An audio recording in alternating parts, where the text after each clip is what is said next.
Hello, and welcome to the Darkside Nursery Rhymes. Before we get started, parental discretion is definitely advised for this one. And also at the same time, I want to say this up front, that in no way am I trying to stir the pot. I'm not saying that, this particular one is to be totally racist in any shape, way, or form. I'm not referencing it or directing it to anybody in particular.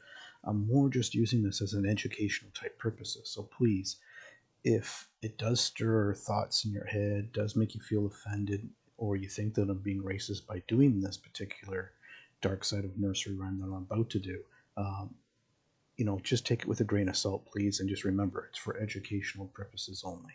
Enjoy. Welcome to the dark side of nursery rhymes. This one's a little different in what we're going to do than what I have, but I'll go about this in a certain way. Ever since the invention of beds, kids have loved to jump on them.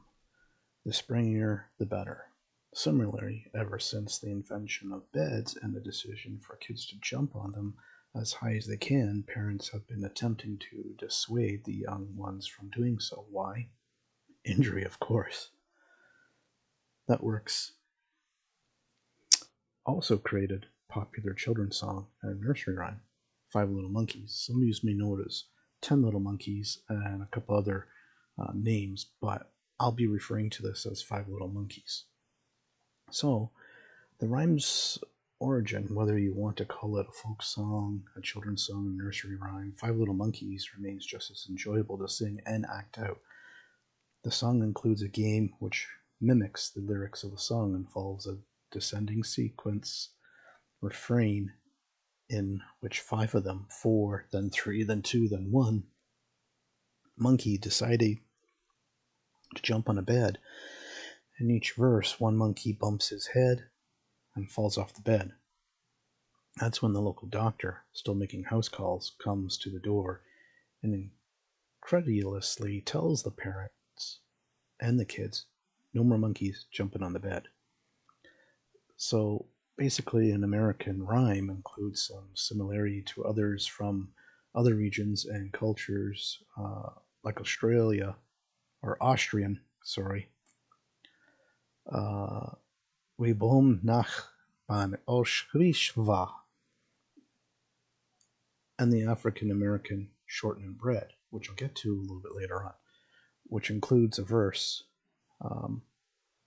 from shortened bread this way: three little children lying in bed, two was sick, the other most dead.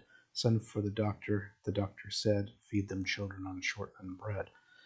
Now basically, there's four verses to Five Little Monkeys, and I'm just going to read them here out to you because I don't really have anything to go get to do anything differently. So this is, kind of old school, basic.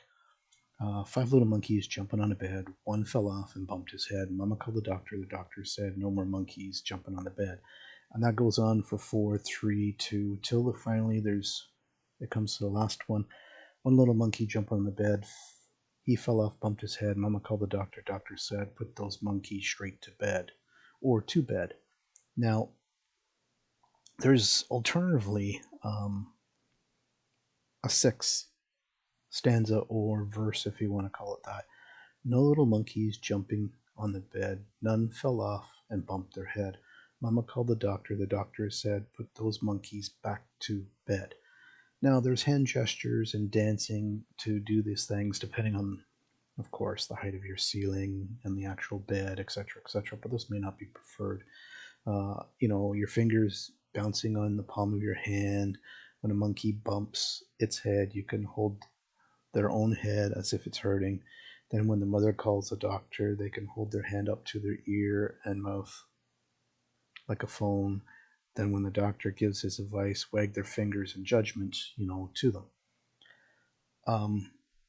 Unlike many nursery rhymes or traditional children's songs, Five Little Monkeys, they say here, doesn't have a deeper meaning, but it does. And neglecting that is kind of like, I'm not trying to get into any drama or political stance or anything with anybody. I'm just saying this to the cancel culture.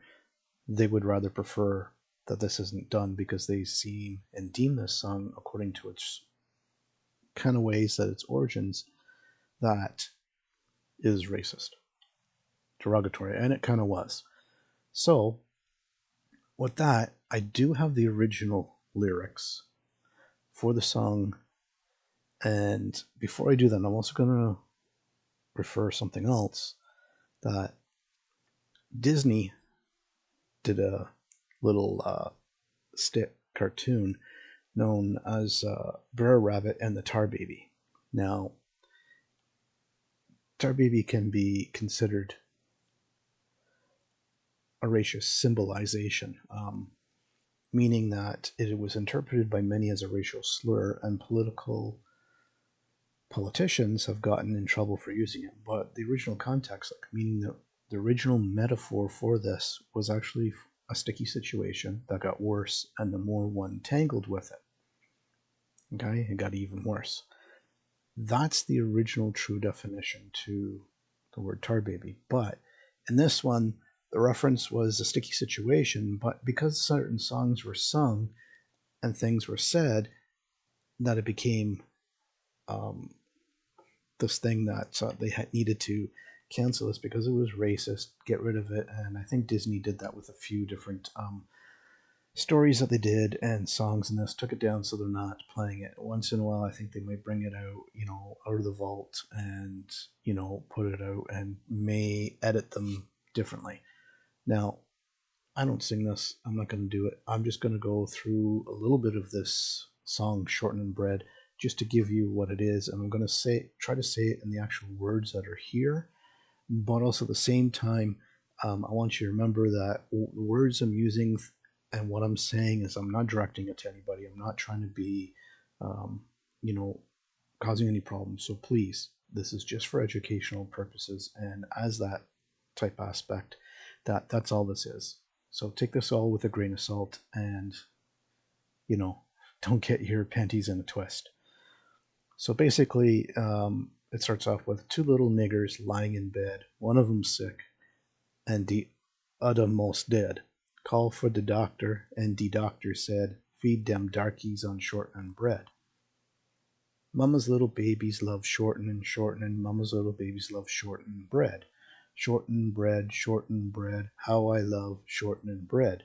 Shortening bread, don't my baby like shortening bread.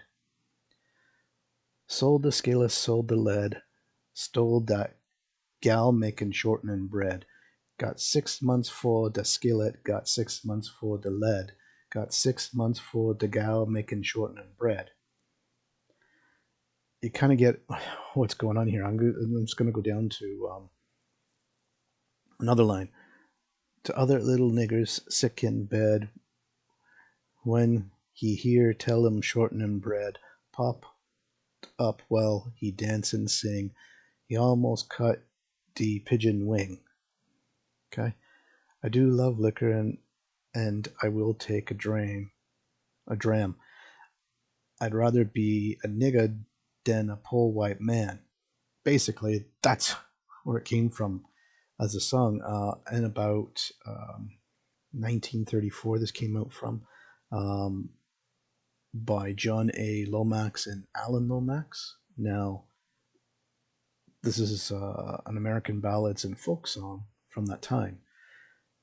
Now they used to sing it, and they even have an actual cartoon short of this and showing, the different African American people, cartoons, this and that, in around and shortened bread. As you see, I'll leave a picture of a traditional shortened bread. From the old days that's in color, the best that I could find. I couldn't find anything else because everything else is more modernized for the shortened bread version, and that's not right. This was a lot of leftovers from the kitchen that was made and put together to make this form of shortened bread once left over. And this is from some of the slaves. Some of them were even more posh than the regular white people. But that is the story behind Five Little Monkeys. Take it as dark, take it as racist, as what it is, but please don't make a fuss about it. I'm just doing this to educate. With that said, this is another little dark side of nursery rhymes.